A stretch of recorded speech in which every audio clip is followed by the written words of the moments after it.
तमाम प्रिय दर्शकों का आज के बेहद खास कार्यक्रम में स्वागत है। अभिनंदन। मैं आपके साथ देवभूमि ऋषिकेश उत्तराखंड से डॉक्टर आचार्य आशीष। सीजेरियन डिलीवरी 2026, अगर आप इसी कीवर्ड्स को सर्च कर रहे हैं तो आज का कार्यक्रम आपके लिए बेहद खास होने वाला है, क्योंकि जो आने वाला समय है इन महीनों के अंदर कुछ विशेष फेरबदल होने वाले हैं। बच्चे की जन्म कुंडली में कैसे बुरे योग को बचाया जा सके, कैसे राजयोग और बेहतर अच्छे योग बच्चे की कुंडली में बने, उसके लिए कौन से डेट पर सीजन कराएँ, कौन से समय में कराएँ, इस पर हम डिटेल से चर्चा करेंगे। नए दर्शक हैं तो चैनल को सब्सक्राइब कर लीजिए, बेल आइकन प्रेस कर लीजिए, क्योंकि आने वाले समय में भी इसी प्रकार की इन्फॉर्मेटिव चर्चाएँ, प्रामाणिक जानकारियाँ आपको हमारे चैनल पर मिलती रहेंगी, चाहे वो अध्यात्म हो या ज्योतिष या वास्तु से रिलेटेड। अब यहाँ पर मैं जिस बात को लेकर चर्चा करने वाला हूँ, एक विशेष योग, ग्रहण योग। जो बच्चे इस कालखंड के अंदर बच्चे जन्म लेने वाले हैं, उनकी कुंडली के अंदर एक योग बनने वाला है, सूर्य ग्रहण योग। अब इसको योग कह लो या दोष कह लो, है तो ये दोष ही। वो दोष इसलिए बनने वाला है क्योंकि जब भी राहु और केतु के साथ में सूर्य आ जाते हैं, इसके 2 पार्ट हैं। जब राहु और सूर्य के साथ में राहु और केतु के साथ सूर्य आता है, तब वो सूर्य ग्रहण योग बनता है। और जब चंद्रमा के साथ में सूर्य और चंद्रमा सॉरी राहु और केतु के साथ आता है, तब वो चंद्रग्रहण योग होता है।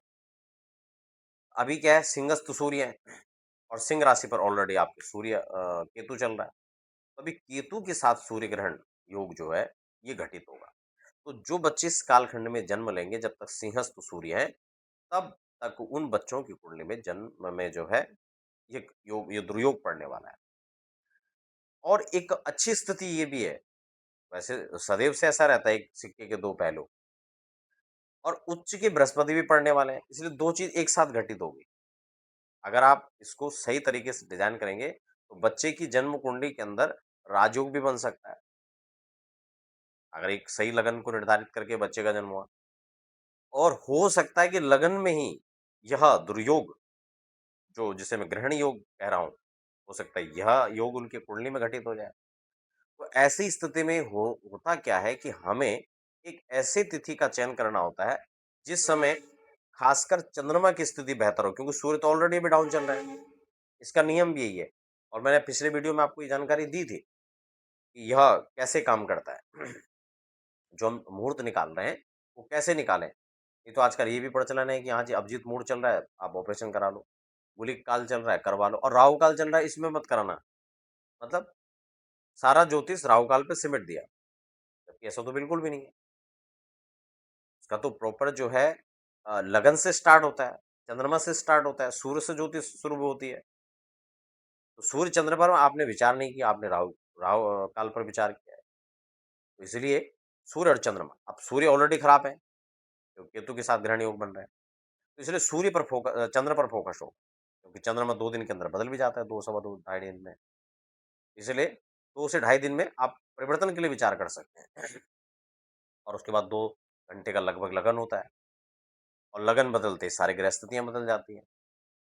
तो 2 घंटे से लेके 2 दिन का जो योग है, उसको आप अपने हाथ में ले सकते हैं, उसे बदला जा सकता है। और इसीलिए मैं आपको कहता हूँ कि बड़े-बड़े संस्थानों के डॉक्टर भी जब अपने बच्चों को जन्म दे रहे होते हैं, उनके भी जब सी सेक्शन होते हैं, तो वो भी खुद बड़े-बड़े जो संस्थान हैं, एम्स जैसे, उनके डॉक्टर भी हम लोगों से परामर्श करके और तब अपने बच्चों के लिए समय निकालते हैं। अब तो डॉक्टर भी रिकमेंड कर रहे हैं कि आप भी जो है मुहूर्त निकलवा लीजिए, आप बात कर लीजिए अपने एस्ट्रोलॉजर से। इसीलिए आप भी उस समय का उपयोग कर सकते हैं। 2 चीज़ घटित हो रही है अभी वर्तमान के अंदर, क्योंकि जब तक सितंबर में आपका सूर्य प्रभावित है, तब तक सूर्य ग्रहण योग बनेगा। और बृहस्पति का अच्छा लाभ आपको ये मिलने वाला है कि उच्च कर्क के बृहस्पति आपको मिलने वाले हैं, जिससे हंस योग, राजयोग जैसे योगों का भी निर्माण हो सकता है। लेकिन ये तत्काल की परिस्थिति पर विचार करके होता है कि वास्तव में डॉक्टर ने कौन-कौन दिन सजेस्ट आपको किए हैं और उन दिनों के अंदर कौन-कौन से योग बन सकते हैं, है ना? उसमें भी समय का भी बड़ा जो है इसमें फ़र्क पड़ जाता है। तो इन सूत्रों को आपको ध्यान रखना है, और जब आप लगन निर्धारित करें, तो अपने यहाँ के लोकल सूर्योदय के अनुसार करें। आपका सूर्योदय आपके यहाँ आपके शहर में कितने बजे हो रहा है। और इसीलिए आपने देखा होगा, जब हम लोग आप लोग मुहूर्त निकालते हैं, तो हम आप लोगों से डिलीवरी लोकेशन भी माँगते हैं। तो उस वो बहुत ज़रूरी है। तो इसको आप ध्यान में रखें और अब मैं सितंबर से लेके और दिसंबर पर्यंत जो तिथियाँ अवेलेबल हैं, उनको भी आपको बता देता हूँ, क्योंकि नहीं तो फिर कुछ लोगों को निराशा हो जाएगी कि बहुत लंबी बातें होंगी और हमें डेट नहीं बताया। और लोग इसी पर ज़्यादा ध्यान रखते हैं कि डेट आपको बताया नहीं बताया। डेट तो आप गूगल में सर्च करेंगे, बहुत सारी मिल जाएँगी जिनका कोई मतलब ही नहीं है। बहुत से तो ऐसे डेटों में हम ऐसे मुहूर्त देखते हैं कि जब बिल्कुल कराना ही बेकार है, तब मुहूर्त दे दिया हो, क्योंकि उनका भी बेस वही है। और उनके डिस्क्लेमर आप पढ़ लीजिए, वो कहते हैं हमारी कोई ज़िम्मेदारी नहीं है, हम इसको नहीं मानते हैं, एआई खुद कहता है, आप इसकी जाँच कर लें, ये गलत हो सकती है रिपोर्ट। तो अब ये जाँच तो आपको करना है, ठीक है ना? तो खैर उसपे ज़्यादा चर्चा नहीं करेंगे। अब सीधा हम डेट पे बात कर लेते हैं थोड़ा-सा, दिसंबर तक की मैं तिथियाँ आपको बताता हूँ। अगस्त अब क्योंकि निकलने वाला है, वैसे मैं पहले भी अगस्त आदि की वीडियो मैं बना चुका हूँ, आप उसको देख सकते हैं। अगर अगस्त में करवाना है तो सितंबर से हम बात करें, तो यहाँ पर 3 सितंबर को पहला ऑप्शन आपके पास रहेगा, जब बृहस्पति सप्तमी में कृत्तिका का संयोग रहेगा, है ना? ये आपके लिए अच्छा ऑप्शन हो सकता है। 4 तारीख को यानी 4 सितंबर को वृष राशि के चंद्रमा जब रोहिणी में रहेंगे, अष्टमी हाँ, अष्टमी और शुक्रवार, ये तिथि भी आपके लिए अच्छी हो सकती है। कर्क के चंद्रमा जब पुष्य में रहेंगे, मंगलवार द्वादशी रहेगा, तो ये ऑपरेशन के दृष्टिकोण से भी और बच्चे के जन्म के दृष्टिकोण से भी कर्क के चंद्रमा को यहाँ पर अच्छा माना जाएगा। क्योंकि वृष राशि में चंद्रमा उच्च के होते हैं और कर्क राशि में चंद्रमा स्वग्रही होते हैं। तो दोनों स्थितियाँ आपके लिए अच्छी हो सकती हैं। अगला यहाँ पर है कन्या, क्योंकि सिंह में फिर यहाँ पर अच्छी स्थिति नहीं, आप सब समझते हैं। अब यहाँ पर जो है कन्या और तुला, इसमें आपका 12-13, ठीक है? और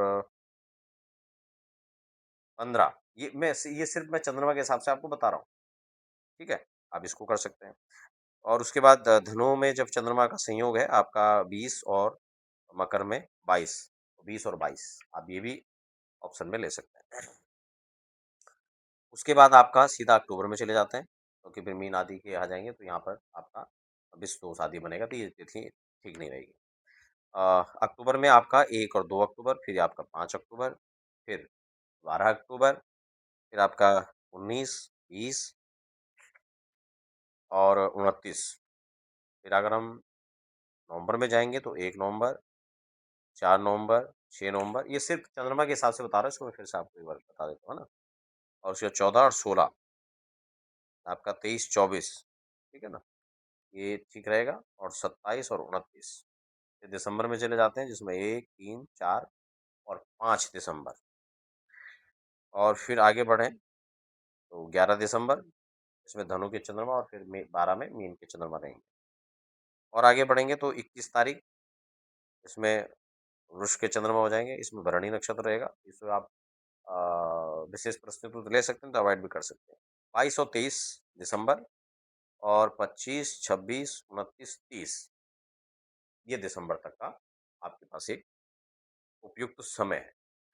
तो इनमें से आप डेट चयन कर सकते हैं। और ख़ास बात कि सिर्फ़ डेट नहीं, प्रॉपर उस लगन पर आप काम करें, जिस पर बच्चे के जन्म कुंडली में एक अच्छा राजयोग बने, दुर्योग कम से कम बने। तो फिलहाल के लिए हमें दीजिए इजाज़त। आप बने रहें। धन्यवाद।